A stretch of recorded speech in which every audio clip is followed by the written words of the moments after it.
I don't want to get force to marriage because depend करता है कि proposal कैसा है. इफ इट्स नॉट राइट या कि अगर फाइनेंस बहुत ज़्यादा मैटर करते हैं तो ऑफकोर्स बंदे ज़्यादा मैटर करते हैं, उसका ऑनेस्टी और सिंसेरिटी ज़्यादा मैटर करती है. इफ़ आई नो समवन तो प्रॉब्ली वो ज़्यादा मैं ज़्यादा प्रेफर करूँगी जिसको मैं जानती हूँ. I think I trust my parents.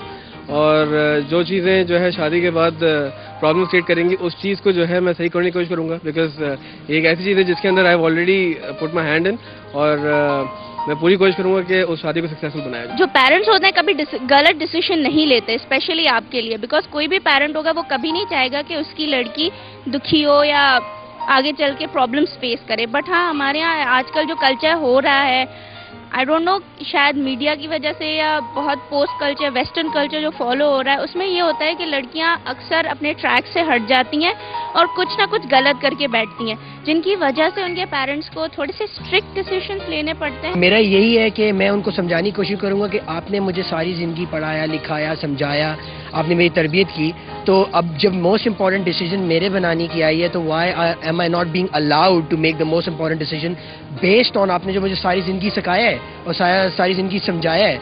तो उनसे ऑफ कोर्स मेरी आर्ग्यूमेंट्स ही होगी. अव्वल तो फोर्स मैरिजेस होनी नहीं चाहिए, पहली बात. और अगर हो भी जाए किसी भी रीजंस की वजह से तो उसका कभी भी आफ्टर इफेक्ट्स अच्छे नहीं हो सकते, ये मेरा ख्याल है.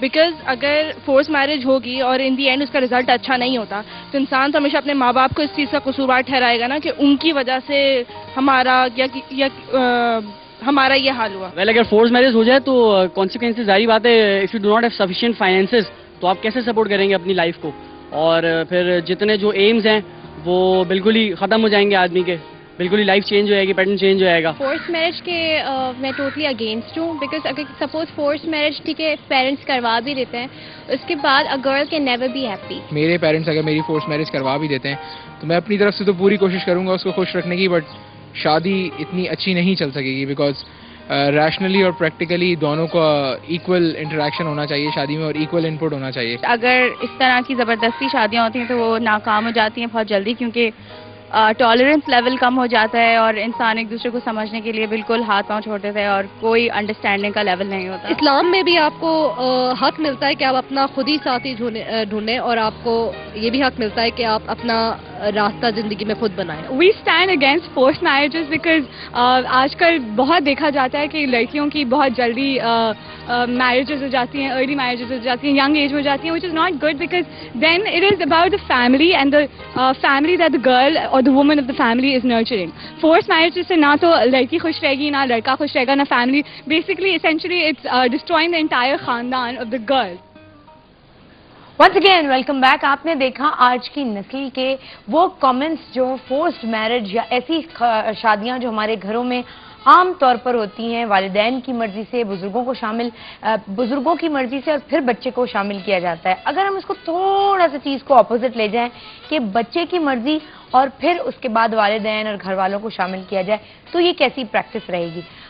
आज हम बात करेंगे इस टॉपिक पर और आपकी लाइव कॉल्स भी लेंगे. अगर आप में से कोई ऐसा है जो बात करना चाहता है लेकिन अपना नाम जो है वो रिवील ऑन एयर नहीं करना चाहते तो बिल्कुल आप दूसरा नाम यूज कर सकते हैं, या आप हमारे डायरेक्टर्स को मास्टर कंट्रोल रूम में बता सकते हैं कि मैं नाम रिवील नहीं करना चाहता या चाहती. इस सेगमेंट में हमारे साथ होते हैं प्रोफेसर मुईज, उनसे बात करेंगे. अस्सलाम वालेकुम प्रोफेसर साहब, क्या हाल चाल हैं? अल्हम्दुलिल्लाह बहुत अच्छे. बहुत अच्छे. बहुत अच्छे. आज आप खुश हैं सानिया और शुएब की मंगनी पर? ये फोर्स्ड मंगनी नहीं है. मेरे ख्याल में जहां दो दिल मिल जाएं वहां खुशी की बात होती है. और सबसे बड़ी बात इंडिया पाकिस्तान के ताल्लुकात अगर बेहतर हो जाए इनकी शादी से तो क्या बात है. अब ये जो आपने बात बोली है ये तो कोई डिप्लोमेटिक बात है. मुझे सिर्फ जिस चीज का डर या खतरा है वो ये है कि वो जो एक्सट्रीम एलिमेंट है इंडिया के अंदर उनकी तरफ से रिएक्शन आता है या नहीं आता. बिकॉज ये इनके लिए बड़ी भाई दो बंदे शादी करना चाह रहे हैं उसमें मेरा और आपका क्या है? नहीं तो बहुत सारे होते हैं ऑब्जेक्शन करने वाले. ऑब्जेक्शन करने एक एक्सट्रीम एलिमेंट है ना, रिलीजियस एलिमेंट इंडिया में बड़ा पावरफुल है. जो उन्होंने कैमरे भी तोड़ देते हैं और मीडिया को भी बड़ा तंग करते हैं. उनका क्या रिएक्शन आता है? नहीं, अल्लाह करे रिएक्शन ना आए. Let it be smooth marriage और विद ब्लेसिंग्स. स्मूथ मैरिज किया वो तो अभी तो इनकी जब वेडिंग सेरेमनी होएगी तब तक सारी चीजें स्मूथ चल जाएं. बाद में सानिया यहाँ आ जाती है या इवन दोनों कह तो ये रहे हैं कि हम दुबई में सेटल होंगे, दुबई में ही घर बनाएंगे. लेट्स सी क्या होता है क्या नहीं, वो उनकी अपनी मर्जी, जहाँ भी बनाना चाहें. लेकिन देखें दोनों खुश हैं और दोनों की तरफ से दोनों की फैमिलीज खुश हैं, मिल ली हैं एक दूसरे से। 10 दिन पहले सानिया की मुलाकात होगी, तो इस तरह का सिलसिला भी हो सकता है। हम जरा प्रैक्टिस दूसरी तरीके से चलाने की कोशिश करते हैं। जब प्रैक्टिस दूसरे तरीके से चलती है कि बच्चों को बाद में मिलवाया जाता है या बच्चों की मर्जी को बाद में शामिल की जाती है, ऑल्दो उनकी लाइफ के डिसीजन में, तो क्या होता है? That is called forced marriage. माँ बाप की तरफ से जबरदस्ती शादी करवाना, बाज दफा सिचुएशंस ऐसी होती है, बाज दफा माँ बाप अपना हक समझते हैं। एक जो चीज बड़ी इंपॉर्टेंट है वो ये कि वालिदैन का अपना डेफिनेटली एहतराम, उनका तजर्बा अपना बिल्कुल बिल्कुल नो डाउट, उसमें तो कोई, मैं ये समझता हूँ कि ऐसा होना चाहिए, हर चीज मुमकिन है, सॉल्व हो जाती है, रिजॉल्व करना पड़ते हैं किसी किस्म के कॉन्फ्लिक्ट को। तो अगर मर्जी लड़का लड़की की हो और ब्लेसिंग यानी दुआएं माँ बाप की हो तो क्या बात है, माँ बाप उस चीज को एक्सेप्ट कर लें।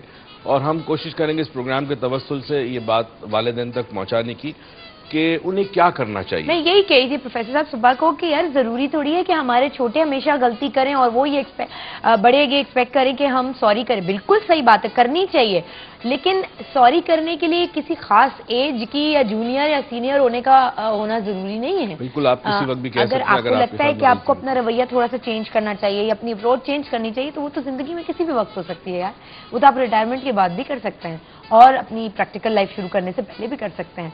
So let's start with segment and calls हम लेडी स्टार्ट करेंगे। एक बहुत बड़ा एलिमेंट जो आता है, एलिमेंट आता है बुजुर्गों के साथ, मुझे ये आता है अना का, ईगो का आता है, बहुत बड़ा आता है। और वो ईगो का एलिमेंट जो है वो इतना इम्पोर्टेंट हो जाता है कि औलाद की खुशियां जो है वो कुर्बान कर दी जाती है। कई घरों की कहानी है कि जहां अपनी आबरू, अपनी नस्ल, हमारा खानदान, हमारा सब कुछ के बेसिस पे आपने औलाद की कर ली। तो इसमें विन विन सिचुएशन होनी चाहिए। घर चलाने के लिए बहुत जरूरी है कि माँ बाप की दुआएं और मियाँ बीवी की मर्जी शामिल होनी चाहिए। ठीक है, अच्छा मुझे ये बताइएगा, जब हम माइंड साइंसेस की बात करते हैं या हम किसी ऐसे लड़के या लड़की की बात करते हैं जो इस वजह से परेशान है, अपसेट है, प्रॉब्लम हो रही है उसको लाइफ में, शादी नहीं हुई, अरेंज मैरिज तय हो चुकी है, अरेंज कर चुके हैं लोग, और तो उसके लिए माइंड आपके फील्ड में आप किस तरह से उससे बर्ताव करें? बात ये हम ये कहते हैं एवरीथिंग इज परसेप्शन। हर चीज जो आप देखते हैं, सुनते हैं, समझते हैं, जिस तरह आप अपने जहन में लेते हैं, ये आपका परसेप्शन है। ठीक है। कोई शख्स कहता है ग्लास इज हाफ फुल, कोई कहता है ग्लास इज हाफ एम्प्टी। ठीक है ना। अब पानी उतना ही ग्लास में है, आंखें दोनों की सेम है, मगर ब्रेन उसको एनालाइज करके लेबल क्या करता है, पॉजिटिव या नेगेटिव। इसी तरह अगर आप एक सिचुएशन में, चाहे ये शादी की, चूंकि हम आज बात कर रहे हैं फोर्स मैरिज की, ये सिचुएशन या कोई भी सिचुएशन हो, learn how to think out of the box. ये बड़ा इंपॉर्टेंट है कि आपके जो पैराडाइम्स हैं, माइंड सेट्स है, उससे बाहर निकल के कैसे सोचना। अगर